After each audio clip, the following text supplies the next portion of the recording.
My name is Andrea. I will be your host tonight.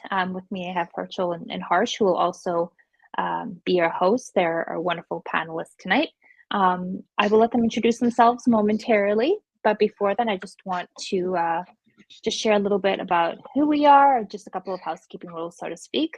We are with Inspira Advantage. Tonight's webinar is all about mapping out your application narrative. So I just want to give a shout out to Roy for collaborating with Inspira on bringing this webinar to life. We're super excited to be here, and we have a ton of value for you and a ton of information that we can't wait to share. Couple of housekeeping rules, so to speak. First and foremost, this webinar is recorded and you will receive a recording within a day or two. We're looking at running it for about an hour. 45 minutes of it, well, 30 to 45 minutes of it is content. We want to make sure we're speaking all about the various aspects of mapping out your application narrative. So that being describing your own story and crafting a personal statement with impact, how to create a cohesive application, and then obviously addressing the application hurdles. So we'll spend quite a lot of time speaking about that, but we love to do a Q&A at the end. So you have access to the chat, which is really great. What we recommend you do is just as these questions come up, put them in the chat for us, and I'll get the two gentlemen who are with me to get back to them. So we'll have 2 touch points for that Q&A, and we'll make sure we get all of your questions done, whether that be about the application narrative, whether that be about the application process, or even their personal stories and experiences. That's what this conversation is all about tonight. But before I do that, I want to just give a 2-minute brief recap about who we are, because not everybody here knows who we are and why we're the leaders in this field and why we have the privilege of being in front of you today. So as mentioned, we're Inspira Advantage. We're a globally recognized admissions consulting and test prep firm with over 15 years of experience. We specialize in helping students gain top admission to dental graduate healthcare programs with a 94% acceptance rate. We believe in starting the process as early as possible. This is why we have something called pre-health advising for college freshmen. Our team helps students build a tailored academic timeline, including course selection, GPA strategy, find impactful experiences like researching, shadowing, clinical, non-clinical volunteering, extracurriculars, et cetera, et cetera. We help in making their application stand out from the rest with a stellar personal statement and, of course, interview prep. What these steps do is they lay a strong foundation to really differentiate all the applicants we work with and make them leave a lasting impression. In addition, our tutors provide personalized one-on-one test prep for the DAT. We begin with something called diagnostic tests. From there, we go into custom study plans and an interim process tracking, which allows us to really see the students' upward growth. On average, we see a 15-point increase with 45 plus hours of tutoring, which is really, really something we're proud of. Our 60-hour programs even include a score guarantee of 21 for the DAT. So when it's actually time to apply, our all-inclusive application programs offer unlimited support through the entire application cycle. So this includes crafting a personalized narrative and school list, perfecting the personal statement and essays with unlimited edits, providing interview prep, scholarship guidance, and that waitlist strategy as well. We're really by our student side until they receive their acceptance. Our goal is very simple, it's very clear. It's to create the most competitive candidates and applications, ensuring our students really do shine out in this competitive admissions landscape. If you'd like to learn more, we do offer personalized consultations via video, phone, or email. No matter where you are in the application process, we're here to help. My colleagues on the enrollment team, my colleagues who are counselors and tutors as well, we're all here for you. So no question is too big or too small. And we're really looking forward to this presentation. With that being said, you're not here to hear me speak all night. Harsh, did you want to go first and introduce yourself? Yeah, for sure. So, hey, everyone. It's nice to meet you. Thank you guys all for coming. My name is Harsh Chadha. I'm a second-year dental student at Columbia University, and I've been working for Inspira for the past few months. I've really loved, being a part of the organization. I'm originally from Chicago. I went to undergrad at Nova Southeastern University in Florida. Now I'm here in New York, so it's been a lot of jumping around. And yeah, this past application cycle, I'm sure many of you guys probably had friends that applied. Pretty successful application cycle. I think I mentored a few different students. They were accepted to various schools across the country. Yeah, I'd love to work with you guys and give you some tips. Hey guys, my name's Herschel. I'm also admissions counselor for Inspira, and currently I go to the University of Michigan School of Dentistry. I'm also a second year. A little bit about me is I'm from Georgia. I went to the University of Georgia as well, so Georgia native. This was my first time moving to a school out of state, so yeah, and I resonate with everything that Hersh said. Awesome. So I will get started on the first step, which is kind of figuring out your application narrative. So this is pretty important. And I know a lot of people usually, whenever you're starting your application, you start thinking about what your story is and how you kind of want to, write your personal statement, write your activities, figure out what your application is really going to mean. Honestly, I think the experience section of the dental school application is one of the most important, just because admissions are able to kind of see what you have devoted a lot of your time to. So focusing on this section, making sure each of your experiences kind of tie together, but also not tied together is also very important. I think anything that you've kind of done in undergrad is very important. It shows your unique traits, unique kind of just upbringing throughout undergrad, and not only that, but some activities in high school as well. I know whenever I kind of mentor students, the first step that I always kind of go through is going through each of the activities and figuring out where their, overall goals are. So when it comes to mapping out your application narrative, these experiences are really pivotal, especially on the admissions perspective.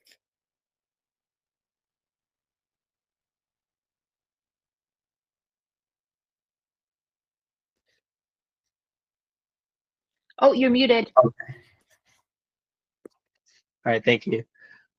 So when we're talking about describing your own story, we're talking about how your application is basically a representation of who you are as a person, how you grew up, how you were raised, and what you plan to do in the future, right? So you always want to talk about the lessons that you've learned growing up, things that have shaped you to who you are today, right? So like it says, you want to talk about and think about moments that have built you, challenged you, places that you failed, places that you've succeeded, right?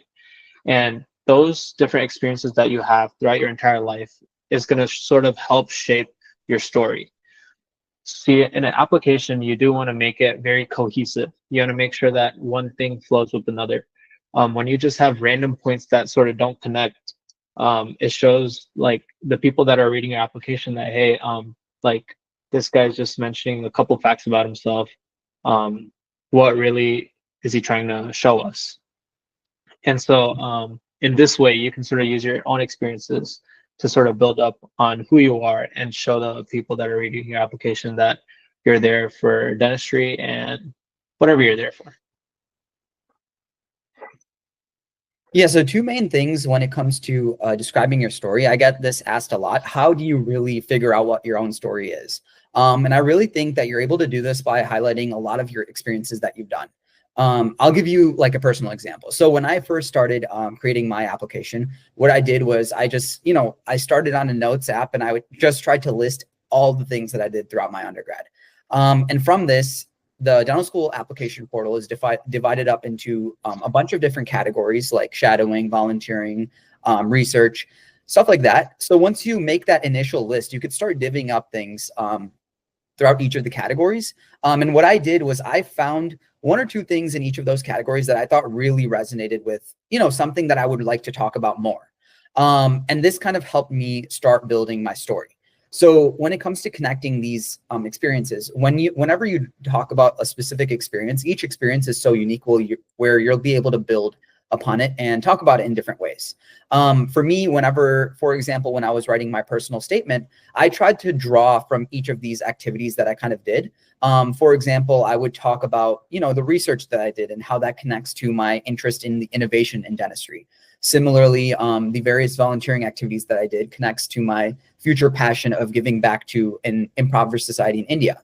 All of these things you can kind of tie together based off of what your life goals are in dentistry. And one thing that you really want to think about is like no activity is off the table. For example, I'm really big into like food reviewing.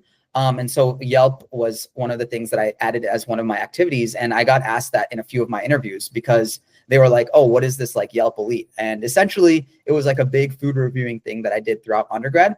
And that just goes to show, I always use that as an example because a lot of people don't consider a lot of their hobbies when they're creating their application. Sports, of course, throw that into the application. Any hobbies that you have. Say, I had a student in the last application cycle that started a small business with knitting. So any of these like very deep, like minor activities that you don't think to add will always contribute to your story. So kind of remember that when you're creating this story in the beginning. Yeah, and like I had mentioned before, right? You want to talk about how in your life you've overcome any type of obstacles, right? You want to talk about how you did that, not just saying that, oh, I did this and I did that, and here we are now. You got to show it, right? So whenever you are typing this out, sort of really go into the details. You want to go into details, but you also do want to be concise with it. But when you do go into those details, it'll show them that, hey, like this is exactly what this person went through, and when they went through this, these are the things that they learned, right? So every challenge comes with some things that you learn, some values that come out of it. So those are the things that you really do want to highlight in your application whenever they so sometimes in an interview, for example, they'll ask, oh, like what was a failure that you had, or what was like a time of weakness that you had. So in those moments, yes, you do want to tell them that experience where you did fail at something or where something was very challenging. But then you sort of want to combat that with, hey, like these are the things that I learned from that, and this is how I progressed from that moment on forward, right? So that shows growth, progress. And then second thing is reflect on your moments of clarity. So whenever you talk about choosing your career field, right, like medicine/dentistry, whatever you are talking about, you really do want to show them that, hey, I am in this field for X, Y, and Z reasons. So that can be whatever reasons that resonate with you.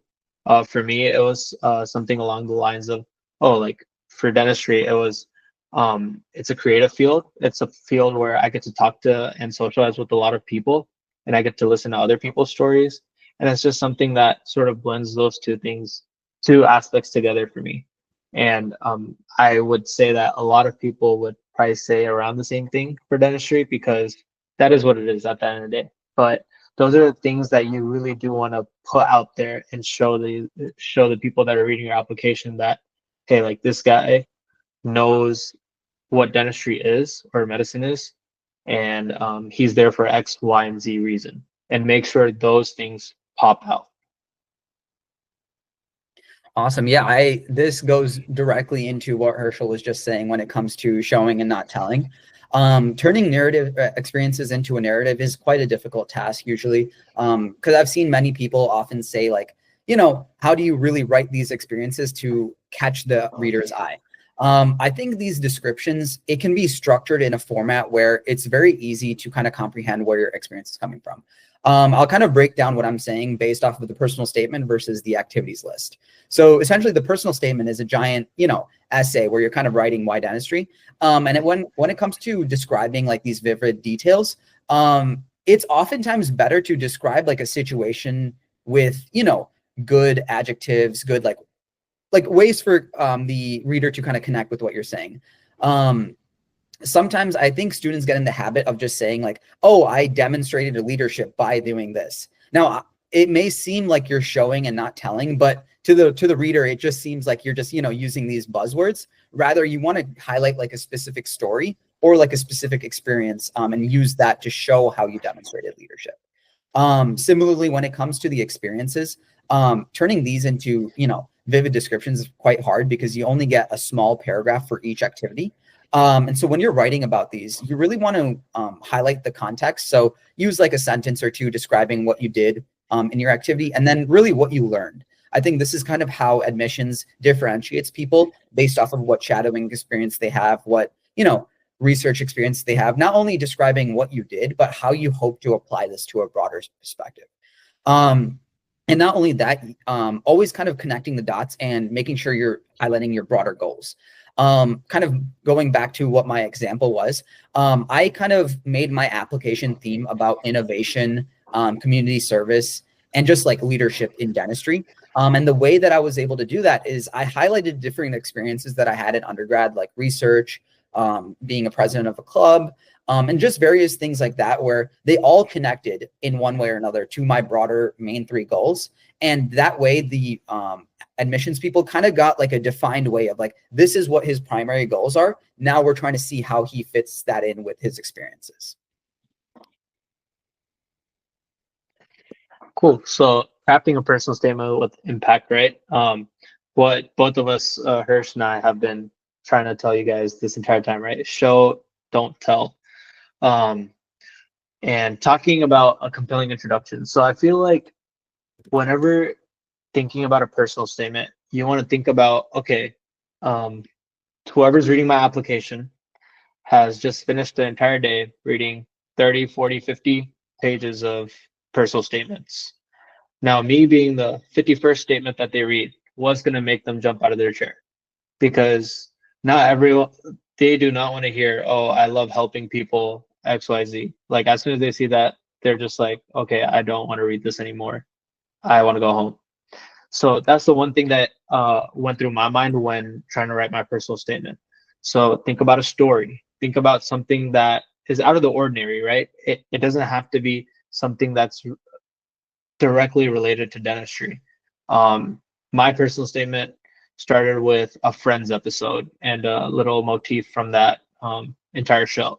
So that's just something to think about, that, oh, like, what's something that's gonna make them cast their attention back at the end of the day and sort of read through my entire personal statement.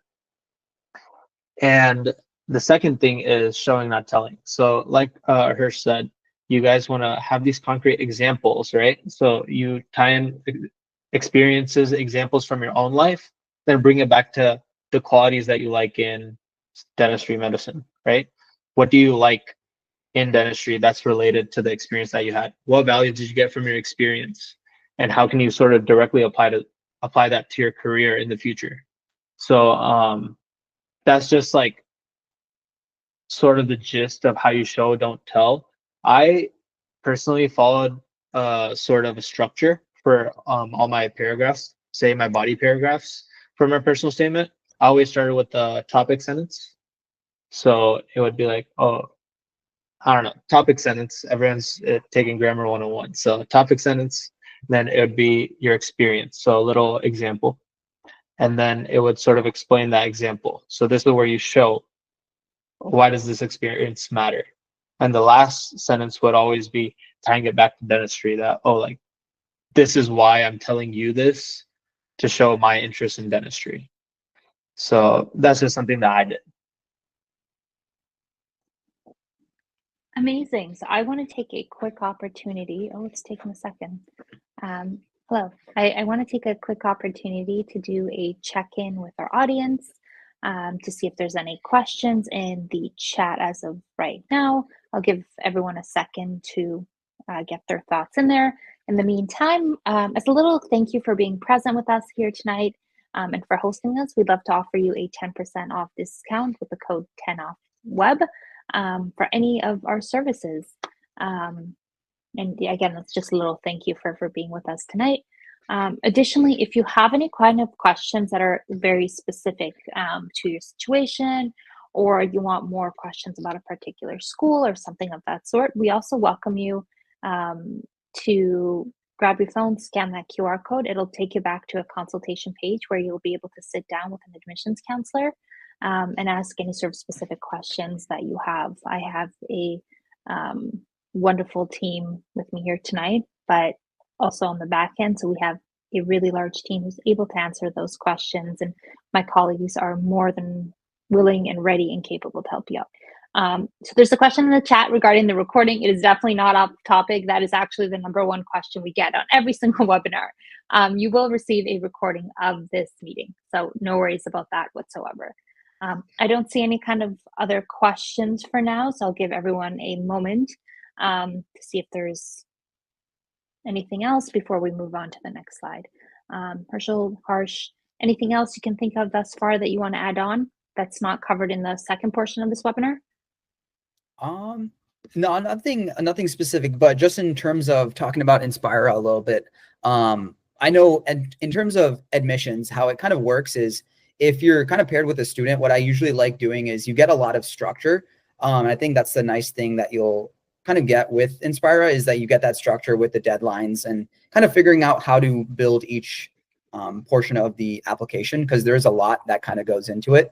And if you're applying in the coming cycle, getting started now is like the best way to kind of approach. So yeah, getting started early is definitely something I recommend. Absolutely. And even if you're not working with us, we always recommend starting early. The amount of conversations each of us have on a daily basis about last minute deadlines and little things being missed is just, if I only had $1 for every time that happened. With that being said, let's talk about writing with a purpose. Awesome. Yeah. So one of the main things, obviously, when it comes to writing any sort of component to your application, whether that be the personal statement, the supplementary essays, or your activities descriptions, you want to make sure that you're balancing good storytelling. And what this means is you really want to be able to kind of go forward and tell what your story is without being too informal. This is kind of one of the biggest challenges, at least I faced when writing, is trying to integrate different stories into a written component while still maintaining like a formal tone. I think the best way to really approach this is just brainstorming as much as you can and then kind of narrowing down as you go. When I started off writing a lot of the different essays, it would be like over the word count, and then I would just be cutting down and kind of changing up sentence structure and formatting. And I think that really helps, making sure that your story is maintained, but you're able to maintain a good formal tone. Not only that, but when it comes to describing what stories you really want to integrate into your application, this can honestly be anything.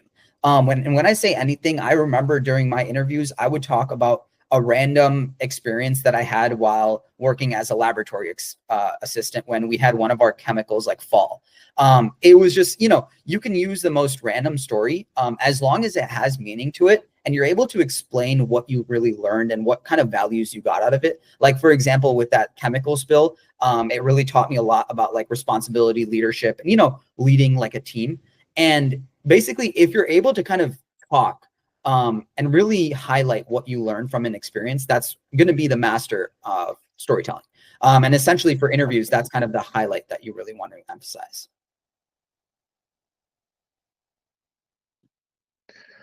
All right, so I feel like we've talked about our first 2 points and we've reiterated it. All throughout your personal statement, you want it to sort of have a flow, make it a story about your entire life, right? What sets the tone for you applying to dentistry? And then now, second thing is using your certain experiences, your examples, to showcase the qualities that make you who you are, right? Just as Harsh just talked about, talking about that chemical spill and showing responsibility / leadership. So the third thing that we do want to really make sure is making sure that you have a clear structure and making sure everything is also concise and to the point. So going back to my point of you're going to be, your application is going to be read by someone who's been reading personal statements all day, right?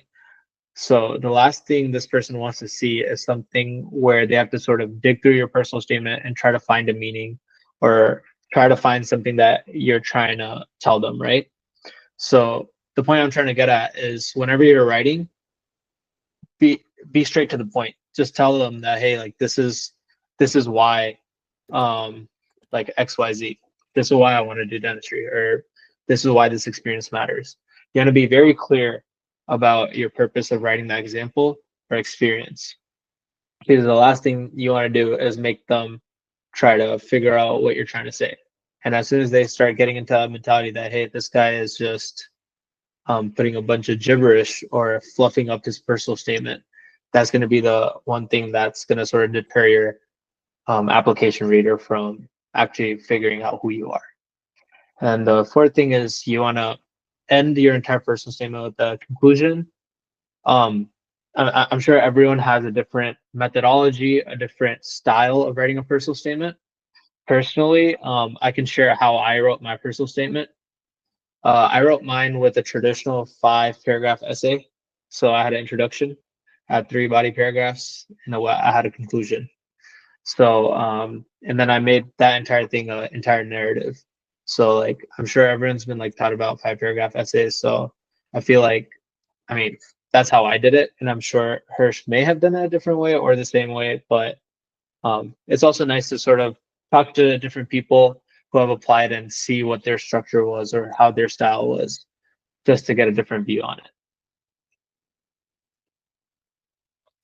Yeah, that's definitely second what Herschel was saying too. I pretty much follow the same exact format. I just kind of split up my body paragraphs into like smaller, like 3 or 4 smaller body paragraphs. So it's pretty similar structure with the intro conclusion, but the body paragraphs are kind of just broken down a little bit different.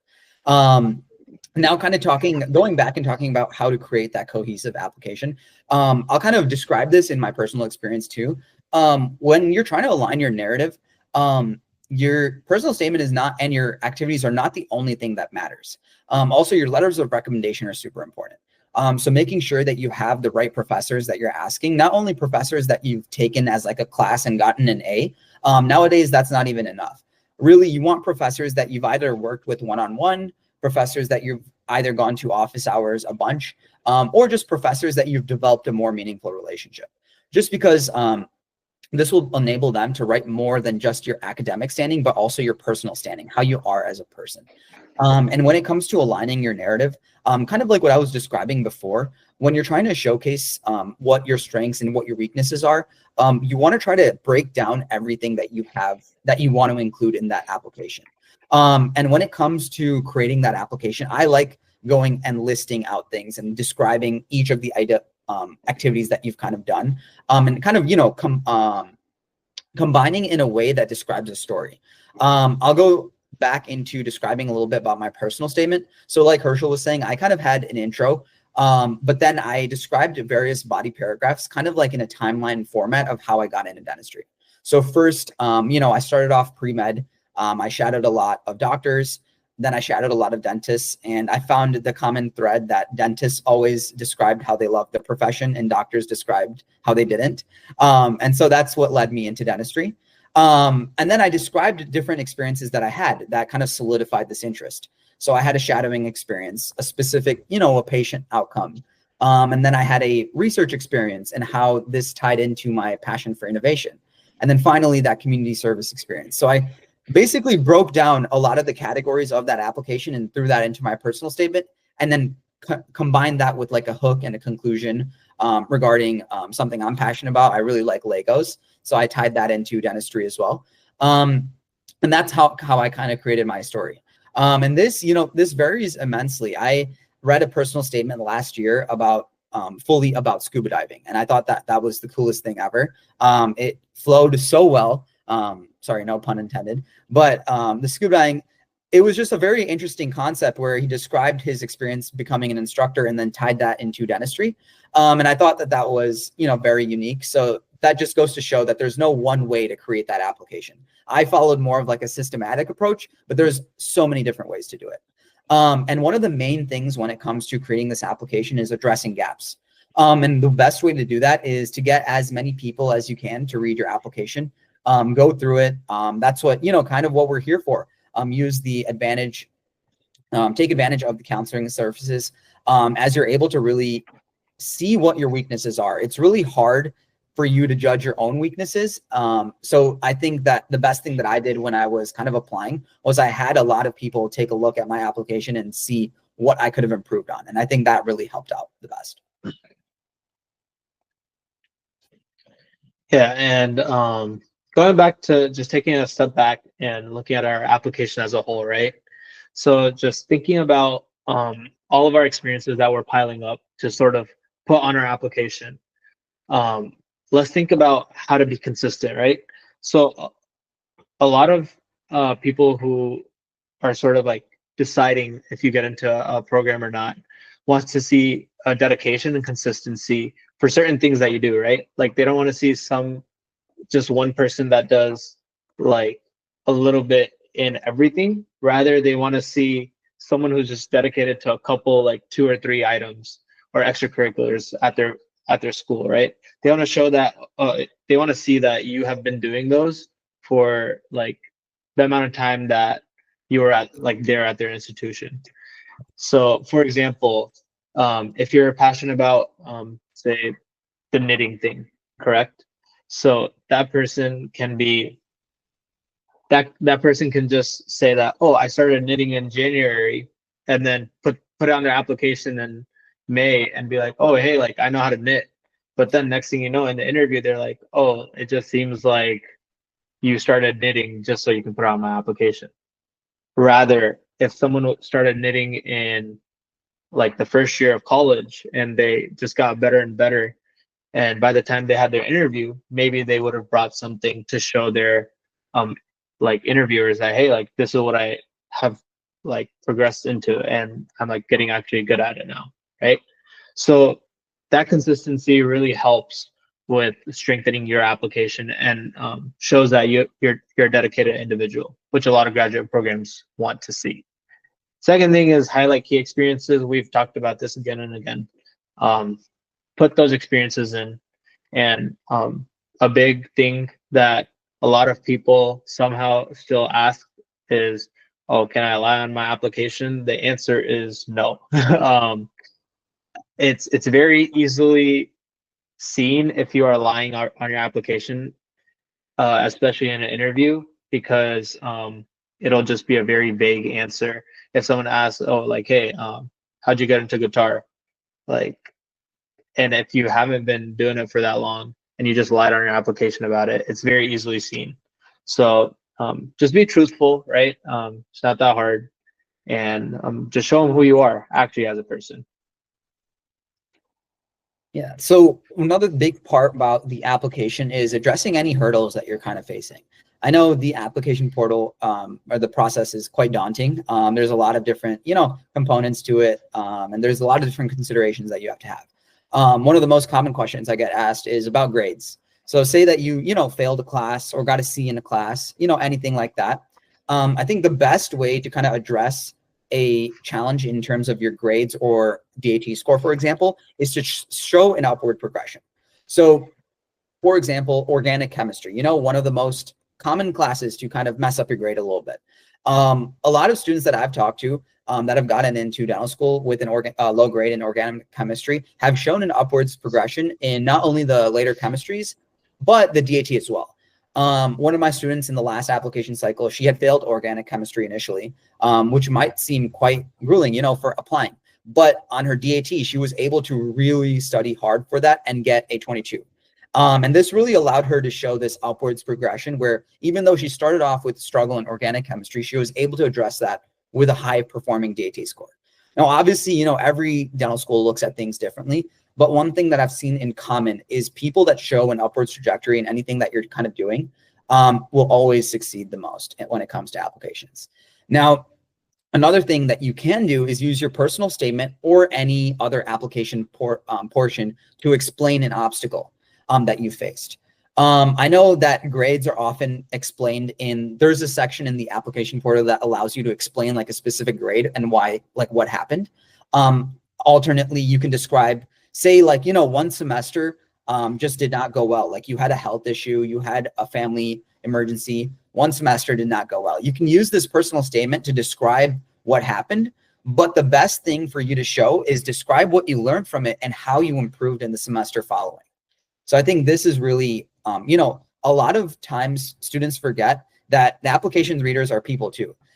They understand that, like say that you got a major health crisis, like they understand that you're not going to have the perfect like time, perfect grades, perfect, extracurriculars in that time period. So they're going to want to see like what you learned and how you improved after that. And that's really how you address these hurdles.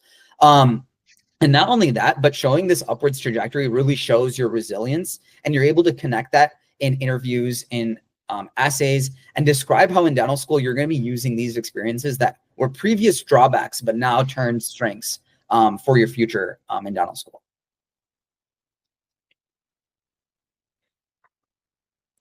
So just like we talked about, right? Sometimes like everyone has lows, right? and especially in college. And so whenever we do have those lows, it's very important to sort of bounce back and talk about uh, how you can show the forward growth in those lows, especially to people reading your application and interviewing you. So this is just like a quick sort of like flow map where it kind of tells you how to, like, what are the steps to do that. So at first you have to reflect. So why did I fail at this? Or like, what was wrong in that entire situation? And a big thing about that is also being truthful to yourself, realizing that, hey, like, I did make this mistake here, and actually just saying that out loud, right? So that shows honesty. And then next thing is actually crafting a strategic response. So what does that mean? That means you sort of pick out the things from that experience where you have improved in, and then sort of highlighting those strong points. So yeah, going back to Hirsch's example, yeah, I failed at organic chemistry. So now what did I improve on? Oh, I improved studying. I learned my shortcomings when actually studying for the organic chemistry class. I figured out how to study for the DAT, and I tried harder, and here we are. I'm at a 22. So then, highlighting growth and resilience, I scored well on my DAT because of this study method, that study method, this mentor, that mentor. So that's sort of how you sort of shape your experience the way that you want it, and to shed it in a more positive light than it was before, right? And this is going to sort of be the key for those shortcomings and failures that they may ask you to talk about or highlight. Awesome. And yeah, kind of to reiterate, in terms of how you kind of connect all of your activities together, when you're generating this narrative, I know a lot of people kind of have a lot of different activities. And personally, that's kind of what the challenge that I faced in the first few weeks of creating my own application is, how am I really going to create this story? Because I didn't really have like a, a set like progression. I kind of had to tie all these experiences together based off of what my end goals were. I'll give you like a more personal example. So my grandparents, they came from a village in India. They didn't believe in dentistry back then, as many villages in India don't. And so this was my first introduction to dentistry, which was, an actually very anti-dentist household. And so this was a very interesting way that I was able to kind of draw in my connection to dentistry, which was, growing up with the dentistry not being as prioritized. But then I tied that into the different experiences like shadowing, community service, volunteering, all these different experiences that I did that allowed me to see the true importance and the true significance of how dentistry can play a role in oral health. And not only that, your overall body health as well. Tying these experiences together is going to be super important when it comes to not only your personal statement, which honestly is the hardest part, but also in your interviews, in, talking to any of these schools through their supplemental essays as well. And not only that, but reinforcing that commitment is going to be really important. And the way that you do that is by showing all of these different activities you've done. Like say, the schools will see like, oh, this person has 100 hours of shadowing. This person has 150 hours of shadowing. All of these are just numbers. But if you're able to say like, throughout my shadowing experience, I saw, the intricacy that goes behind a crown preparation. I saw that, you have to detail the tooth. There's specific measurements that the dentist always has to keep in mind. There's millimeter differences. All these like little details, the way that you really talk about each activity is going to be really important when it comes to kind of connecting everything together. And finalizing your narrative. This is just making sure your entire application sort of flows, talks about who you are, as we've said, right? And sort of finalizing it. Think about the people that you trust most, or like your mentors that have helped you get to the point that you're at. You want to ask them to help you review your application, and you definitely want to get it reviewed. Ask people who are already in school, or people that are older than you. Those are the guys that have had experience in application cycles. Those are the guys that have gone through the cycle already, and they should know, and usually do know, what like certain programs are looking for. So definitely seek feedback from those people about your application. And lastly, just make sure it highlights who you are, highlights your story, why you're there, why you want to do what you want to do. And yeah. Cool. And just to kind of conclude, when it comes to bringing your entire application together, it's very hard to create a standout application because there's so many people that are applying, right? But the only way to really, guarantee a standout application is by making sure you're as authentic and as true to yourself as possible. One of the students that I recently worked with, she just got accepted to UCLA and UCSF. She's a past grad. She graduated a few years ago, and she was having like a lot of challenges kind of creating her application because she was saying how, all of her activities were in undergrad. This was years ago. How does she really bring everything together? I told her to use that, experience to her advantage. She ended up tutoring a lot, working a lot throughout in her gap years. And she was able to use this as her, primary, baseline for her application, describing how these experiences really helped build her, personality, her emphasis for dentistry. And I think just helped her stand out a lot. So I think when it comes to creating that application, it's very hard to purposefully create a very, like Herschel was saying before, let one of the admissions leaders jump out of their chair. I think if you're as authentic as possible, people will be able to see that in your application. And you just really want to make sure that you're able to show that through your words. And that's kind of the most challenging part. Amazing. Okay, so I'd love to just ask our audience a favor now. You've sat through about 45 minutes of a really awesome discussion. We want to hear from you. If you could take a few minutes, just leave some quick feedback. It's 2 or 3 questions. We really do take this information back. We take it to our team. We improve our process. We offer better guidance. And we work really hard to make sure that we're giving you the best webinar possible. So we would really appreciate that. Please and thank you. With that being said, we have some questions in the chat, which I'm really excited about. Okay, so first question. Do recommendation letters have to be both confidential and a general letter? So in terms of this question, first, yes, they do have to be fully confidential. When you're in that dental school application portal, there is an option that lets you select if you should waive your rights to see the letter, and you should definitely select that, as this is kind of valued in admissions. Secondly, it does not have to be general. It can mention dentistry specifically. It can honestly be about anything, as long as the professor or dentist that's writing can describe your strengths, can describe why you should be a good candidate for that dental school. And if it's a professor, describe your academic prowess. That will be very important. Yeah. And then I see the next question. What are some things we should avoid mentioning in our personal statement? Great question. Yeah, that is a very good question. I don't know if there's anything specific that you need to be avoiding. I'll let Herschel take this one though, if he has something. The one thing that I would definitely avoid sort of doing in a personal statement would be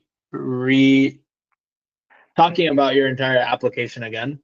So you don't want to just take your application and sort of summarize that again in your personal statement, because that's a waste of the person's time. Your personal statement is more so an embodiment of a story of who you are, your application, so your experiences. You don't want to just reiterate what you've already talked about. So if that counts as avoid mentioning, I definitely would not reiterate my entire application again. And another thing would be, you also don't want to just make it a sort of a boasting place about yourself. You don't want to talk about, these are the accolades I got. I'm good at this, I'm good at this, I'm good at this. This is why I'm good at dentistry. I would personally avoid that and sort of just stick to the more hey, this is how I've grown, this is how I've learned over the past years. Yeah, to kind of second that too. Definitely don't boast. Also, don't kind of follow that list format. Don't just list out things that you want to be mentioned about why dentistry. You really want to make sure that you have stories in your personal statement. Listing things will always just be very, very boring for the application reader. And And secondly, don't focus on just one school. Try to make that personal statement very broad. I know I've gotten that question a few times. If you really want to, like, for example, like go to a specific area or specific region, still make it very general. The next question that I'm seeing is, if you're having trouble starting off your personal statement, what would you recommend doing? So in terms of brainstorming, the way that I really like brainstorming, and you know, this is different for everybody, is just kind of like writing down everything that I can. So I'm a big, like, I'm very like list oriented. So I'll just make like giant lists of like, oh, like this is a point, this is a point, this is a point, this is a point. And then, you know, you can kind of start expanding upon that and start thinking about stories that you've had. For example, like, let's say like research. I did research in my undergrad's dental school. And so I was like, oh, this is something that, you know, I spent a lot of hours doing. I want to talk about this. So I would just put that as like a bullet point and be like, okay, I'm going to expand on this later. Another thing was Legos. I was like, oh, I'm really passionate. I want to throw that into my personal statement. So I started bullet pointing a bunch of different ideas that I had. And then what I did was, before expanding, I tried to organize it in the way that Herschel and I kind of both followed, which was that intro, body, conclusion. I tried to create like, oh, an intro conclusion with like a hook and a concluding statement, and then throw in different body paragraphs that would help. So that's kind of how I did it. I know everybody's very different. I'll let Herschel talk about his brainstorming process too. I'd probably say I do the same thing every single time. So when I first started thinking about a personal statement, it's just like random thoughts that would, like, it was something that was in the back of my head that, oh, I have to start brainstorming about my personal statement. So like anytime I would just be like sitting on a bus and just, you know, like the thoughts that you get just randomly, I'm like, oh, that'd be a great idea. So then I would go in my notes app and sort of jot it down. And then that notes sheet just like sort of expanded with like a bunch of random thoughts that I had. Nothing was sort of flowing. There's no flow or whatever, just random thoughts. And honestly, I did the same thing that her said. I expand on them. I put them all on a doc one day, and I think that doc was like 3 or 4 pages, just like obviously with spaces in between, but just like random thoughts that I had over the past months. And then expand, and then you sort of just take out the things that are like, okay, this doesn't make sense, like this won't flow in the future. And then that's how you sort of get something going, like a rough draft. And I feel like that was very helpful. So I'd love to add on to that, or more so add on to the question, I should say. So when you're going into this brainstorming mindset, what kind of questions should you be asking yourself? How do you get to that point of being able to maybe sit on a bus and have these ideas come to you? I love that. I love that example, by the way. So what kind of questions can you ask yourself? Because often enough, we know this, students don't know where to begin. They don't know what questions, they don't know even what counts, what could be expanded into a personal statement or a unique application narrative.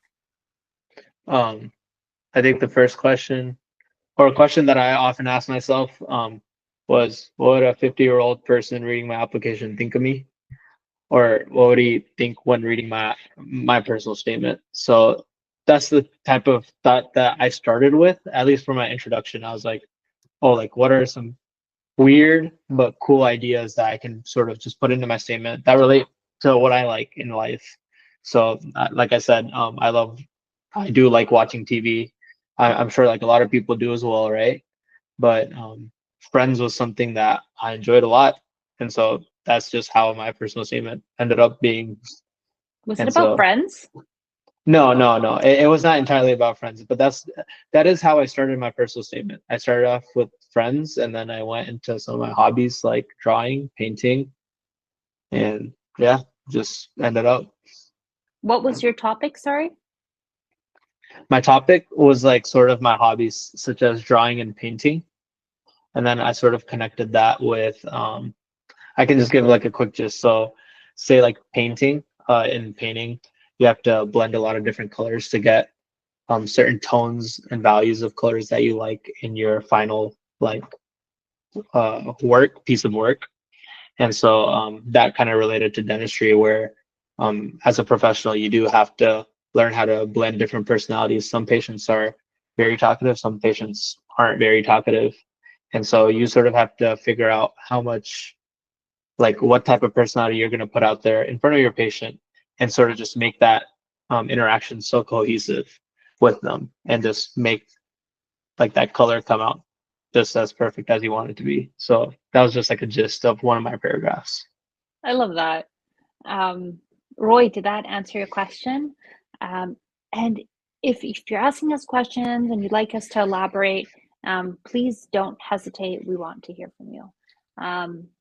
We'll give everyone a few, yes, thank you. You're very welcome, Roy. So to both of you in this case, what is that one piece of advice that you would have for yourself now sort of looking back? What is that one piece of advice you'd give yourself, whether it was about the personal statement or the application process, or what would you say to yourself? For me, I mean, I think the one piece of advice that I would just kind of resonate with is know what you're looking for in dental school. There's a lot of different dental schools that offer a lot of different things. Personally, I was looking for pass fail. That was like my main criteria for dental school. So that's kind of what geared my decision to choose Columbia.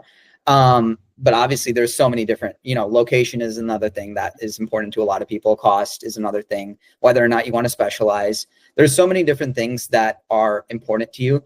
So kind of know, what you're looking for in dental school and really take advantage of that interview day, because that interview day will show you a good, a great kind of idea of how that dental school is.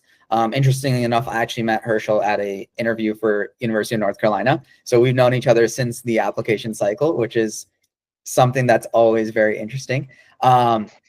But yeah, really know what you want in dental school. And obviously, if you guys have any specific dental school questions too, Herschel and I both applied to a variety of places. So definitely feel free to drop any school specific questions in the chat too. Yeah, and I guess my piece of advice, obviously, Hirsch had great advice for after you do get that interview, and then when you are thinking about applying to schools. But sort of the work behind that is actually creating your application. I waited until, not last minute, but I waited until the application opened. That's when I started typing. It is a long and hefty application, so that took a lot of hours of my time. And I'll still say I did submit early, but the process of submitting that was very stressful. And it got very stressful just because I didn't have everything organized beforehand. So if I were to go back and do it again, I would say, as corny and cringy as it sounds, like start very, very early. Like when I say start like February, March, like all you need is a Google Sheets, put your experiences on there, right? If you sort of look up what questions are on like the application, you'll get like a list of, like it'll ask you how many hours you've done this. It'll ask you for a description, which is 600 characters. So those are things that you can sort of already start crafting right like before the application even opens. So if you can get that solidified by like say the first week of June or second week of June, it's gonna put you in such a better place in the sense of you're gonna apply early. And second, like you will not be as stressed because all you got to do is copy and paste it just because you've been doing it in a timely manner. So yeah. Amazing. Thanks for that. So we only have a few minutes, but there's a question in the chat. So the question is, how can you tell if a certain hobby or extracurricular can be said in your personal statement or left in the extracurricular manual dexterity section? Yeah, so to kind of touch upon this question a little bit, honestly, there is no right or wrong. Any experience can be touched upon in your personal statement as long as you have a meaningful story associated with it. Kind of like I think what Herschel was saying before too, like for example with knitting, right? Like if you're just gonna say like I did knitting from January and like this was, I just learned it, that's not gonna be that meaningful, and that's something you rather just save for a smaller description. But let's say that, your grandma got you into knitting and this was kind of like a hobby that you shared together and it taught you like the importance of, like building like a strong relationship with her. And then that's kind of how you'll use, like you'll build a strong relationships with your patient. So it's like the way that you talk about it and the content that you have is going to be super important when it comes to whether or not you should include an extracurricular or hobby in your personal statement. And general rule of thumb is just if you have a good story and a good explanation, I think you should be able to include it. And going back to like what I said, just to clarify, I'm not saying that you shouldn't put it in one or the other. It's more so just like don't reiterate the exact things that you said in your experience section in your personal statement. So if you talked about, say that, I don't know, say experience, like food pantry, right? Say that on the experience section, my sentence was, I helped with the food pantry for X amount of months, and I learned how to do X, Y, and Z. I shouldn't see that same exact thing inside your personal statement because I'm going to be like, oh, I've seen that somewhere. Oh, where was that? That was in your experience section. Why did this guy just rewrite that? So just how Hirsch said it, right? If it has a story, you want to include it because that's going to be a big part of why you're writing whatever you're writing. But still do put in your extracurriculars. Just make sure it's not the same thing. Just don't write the same things. And I think that would be pretty, pretty good. Does that answer your question? Yes, please let us know. And thank you, gentlemen. Okay. Oh yeah, I got a question about the Columbia curriculum with the med students. Yeah. So it's definitely very interesting. We're basically in the medical school curriculum for the first year and a half. And they slowly kind of trickle in dental classes throughout. From what I've heard, like I'm not fully in clinic yet, but a lot of students in clinic say that they use a lot of that medical school curriculum knowledge for patient encounters. And whenever they see patients with, different diseases, they kind of know how to address it in different ways. Overall, I think the medical school curriculum is cool. There's a lot of times where you're like, oh, why do I need to know this? That's obviously very common. But it is also very geared towards, for example, if you want to pursue a specialty like oral surgery, where you have to take the CBSE exam, we have a lot of students in our class that use that medical school curriculum to their advantage there. I personally just find it very fascinating just because I was pre-med before. So being able to have this knowledge on both ends of the spectrum in dental specific and then medicine as well, I think is really cool. Also with Columbia, the entire medical school is also pass-fail, just like the dental school. And all of our exams are take-home exams. So I think that also creates a very, collaborative, conducive environment. So I would, love the school, would recommend it for sure. I love that. I love that positive energy. So with that being said, Shannon says, thank you so much. With that being said, I'd love to wrap up tonight's webinar. Harshal, thank you so much for being with us tonight. Thank you to the wonderful audience at home and the ones who are watching this recording. Thank you for having us here tonight. Any kind of questions, comments, concerns, we'd love to hear from you. Please don't hesitate to book that consultation, and we'll be able to answer any more questions that you may have that we couldn't get to tonight. Once again, thanks so much, everyone. I hope everyone has a wonderful evening.